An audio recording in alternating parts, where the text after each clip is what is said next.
Self-assessment, audits, and ISO certification. So it now follows the technical implementation procedures جو company یا organization کرے گی ISO certification لینے کے لیے. اس میں جو ایک امپورٹنٹ آڈٹ ہے وہ کہلاتا ہے ایڈیکویسی آڈٹ. ایڈیکویسی آڈٹ سے مراد یہ ہے کہ جن ڈائمینشنز اور جن ڈائریکشنز کا ISO سرٹیفکیشن کے لیے کو آئیڈینٹیفائی کیا گیا تھا کہ یہ پروسیجرز ہم نے کرنے ہیں، کیا وہ سارے پروسیجرز اور وہ ساری ڈائریکشنز کے اوپر کام ہو رہا ہے. جتنے بھی ریکوائرڈ ایشوز ہیں ان سارے ایشوز کے اوپر ہولسٹکلی ایک ویو لینے کی ضرورت ہے کہ کیا تمام ریکوائرمنٹس، تمام provisions of the ISO certification is being worked on in the company, organization اور دا فرم، اور کوئی ایسی پروویژن تو نہیں ہے جو کہ جس کے بارے میں گائیڈ کیا گیا تھا اور انڈیکیٹ کیا گیا تھا لیکن اس کے اوپر ہم نے کام نہیں کیا یا اس کی امپلیمنٹیشن کو ہم نے ضروری نہیں سمجھا.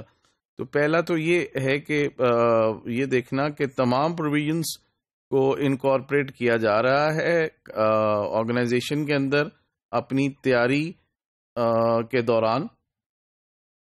اور دوسرا کمپلائنس سے مراد یہ ہے کہ وہ جو ڈائریکشنز دی گئی ہیں ISO سرٹیفکیشن کے لیے اس اور جو پروویژنس جن پہ ہم نے کام کرنے کا ایگری کیا تھا اپنے امپلیمنٹیشن پلان کے اندر، so how far we have acting upon, کس حد تک ہم نے ان پروویژنس کے اوپر کام کیا ہے، کیا ہماری 100% کمپلائنس ہو گئی ہے ان تمام ڈائریکشنز اور ان تمام انڈیکیٹڈ ایریاز کے اوپر جس کے بارے میں ہم نے اپنے امپلیمنٹیشن پلان میں لکھا تھا اور اس کے اوپر ہم کام کر رہے تھے.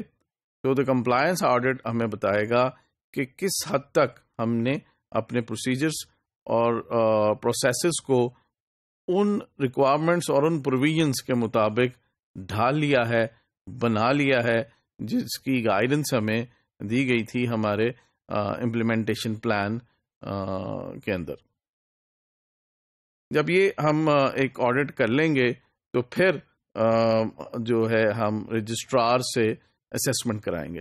رجسٹرار کون ہے؟ Registrar is of course the company جس کو ہم نے سلیکٹ کیا ہے، جس نے ہمارے پروسیسز کو اسیس کرنے کے بعد ہمیں، اگر وہ سیٹسفائی ہوتی ہے کمپنی، تو ہمیں سرٹیفائی کرنا ہے کہ ہم ISO 9000 سرٹیفائڈ کمپنی ہیں.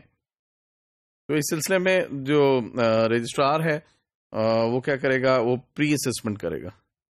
پہلے پری اسسمنٹ کرے گا اور دیکھے گا کہ جو ریکوائرمنٹس آپ کو بتائی گئی تھیں، جو امپلیمنٹیشن پلان آپ نے بنایا تھا اور جو پروویژنز ہیں ISO سرٹیفکیشن کی، اس کے حوالے سے کس حد تک کام ہو گیا ہے اور وہ کیا سیٹسفیکٹری لیولز کو اچیو کر چکا ہے یا نہیں.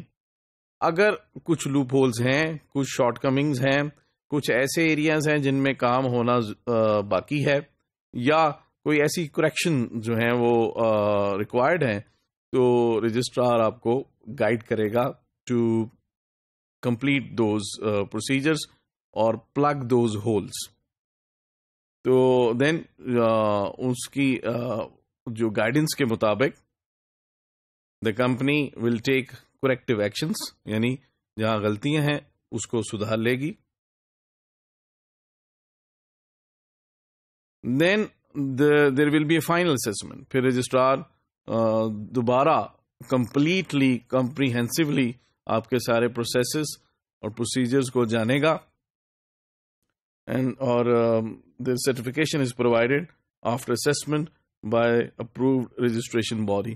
اور اگر وہ سیٹسفائیڈ ہے کہ آپ نے تمام جو ریکوائرمنٹس ہیں ان کو پورا کر لیا ہے، جو انڈیکیٹڈ فالٹ لائن سی اس کی کریکشنز کر لی ہے، تو پھر جو رجسٹریشن کمپنی ہے یہ آپ کو سرٹیفکیٹ ایشو کر دے گی which now says that you are a ISO 9000 certified company.